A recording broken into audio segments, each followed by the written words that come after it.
आदिनाथ की भक्ति देखकर भगवान प्रसन्न हो जाते हैं, लेकिन अभी आदिनाथ की आखिरी परीक्षा बाकी थी। आदिनाथ तपस्या कर ही रहा था कि उसी पल आसमान के बादल उमड़ घुमड़ कर गरजने लगे। आसमान से आकाशवाणी हुई, आदिनाथ मेरे प्रिय भक्त, मैं तुम्हारी तपस्या से खुश हुआ। तुम क्या चाहते हो आदिनाथ? मैं तुम्हें मनचाहा वरदान दूंगा। हे प्रभु, कहाँ है आप? मुझे दर्शन दीजिए। मेरी आंखें आपके दर्शन को तरस गई है। मैं आपको देखना चाहता हूँ। लेकिन आदिनाथ, मैं तुम्हारे समक्ष अभी नहीं आ सकता, क्योंकि मेरे दर्शन पाने के लिए तुम्हें अमरनाथ यात्रा की धाम पर जाना होगा।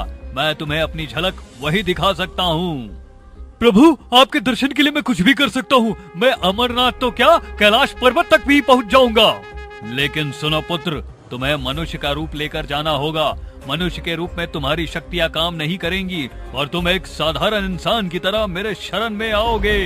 अगर आपकी यही इच्छा है कि मैं मनुष्य रूप में वहाँ आऊँ, तो ठीक है, मैं इंसान बनकर ही वहाँ आऊंगा।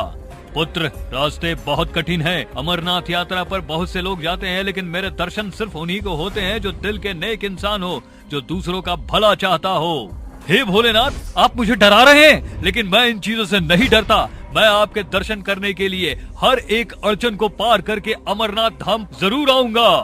जैसा तुम चाहो पुत्र, तुम अमरनाथ आओ और यहाँ मुक्ति का द्वार तुम्हारा इंतजार कर रहा है। आदिनाथ आसमान को देखते हुए हाथ जोड़ता है और एक बार फिर से आकाश साफ हो जाता है। भगवान शिव की बात सुनकर वह अपना रूप इंसान में बदलकर अमरनाथ धाम की यात्रा के लिए निकल पड़ता है। उसे रास्ते में बोल बम और हर हर महादेव के नारे हर जगह सुनाई दे रहे थे। लोगों की भीड़ अमरनाथ धाम जाने के लिए आगे बढ़ रही थी। आदिनाथ भी उन्हीं के साथ निकल पड़ता है। चलते चलते उसका गला सूखने लगता है, लेकिन उसे कहीं पानी नहीं मिलता। आखिर में वो थक कर बैठ जाता है। उसके पैरों में छाले पड़ चुके थे। वह कुछ देर बैठकर आराम कर ही रहा होता है कि तभी लंगड़ा व्यक्ति उससे मदद मांगते हुए कहता है, हे भले इंसान, मेरी जरा मदद कर। मुझे अमरनाथ धाम ले चल। भगवान शिव तेरा कल्याण करेंगे। लंगड़े आदमी ने अपने कंधे पर एक गट्ठर बांध रखा था।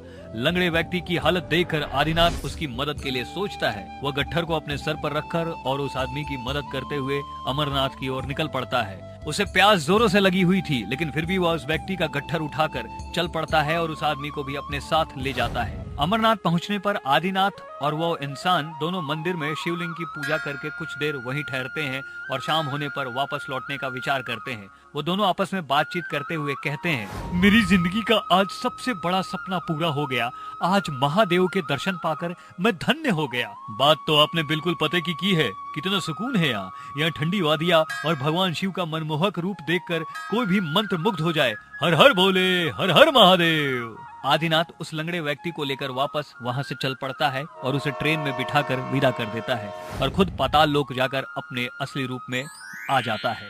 पाताल लोक पहुंचने पर वह फिर से भगवान शिव का ध्यान लगाता है। इस बार उसकी तपस्या को देखकर भगवान शिव खुद अपने असली रूप में उसके सामने प्रकट होते हैं। उनका अद्भुत रूप देखकर वह दंग रह जाता है और हड़बड़ाते हुए कहता है, मुझे मेरी आंखों पर विश्वास नहीं हो रहा है। क्या आप सचमुच मेरे समक्ष खड़े हैं? प्रभु, मुझे यकीन नहीं हो रहा है। आदिनाथ, तुम अपनी परीक्षा में सफल रहे। लेकिन प्रभु, कौन सी परीक्षा?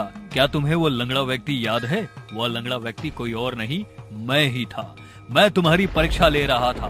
तुम उस लंगड़े व्यक्ति की मदद करते हो या नहीं, लेकिन तुमने बखूबी उसकी मदद की और उसकी इच्छा को पूरा किया। मुझे तुम पर गर्व है। महादेव, आपकी लीला कोई नहीं समझ सकता, लेकिन जिस पर आपकी कृपा बरसती है वह बहुत ही सौभाग्यशाली होता है। अमरनाथ धाम की यात्रा एक बहुत बड़ी पवित्र यात्रा रही। मैं हर साल सावन के महीने में आपके दर्शन के लिए जरूर जाया करूंगा। आज आपने अपना अद्भुत दर्शन देकर मेरे जीवन को सफल कर दिया। महादेव उसे अपने गले से लगाकर आशीर्वाद देते हैं। आदिनाथ मुक्त हो जाता।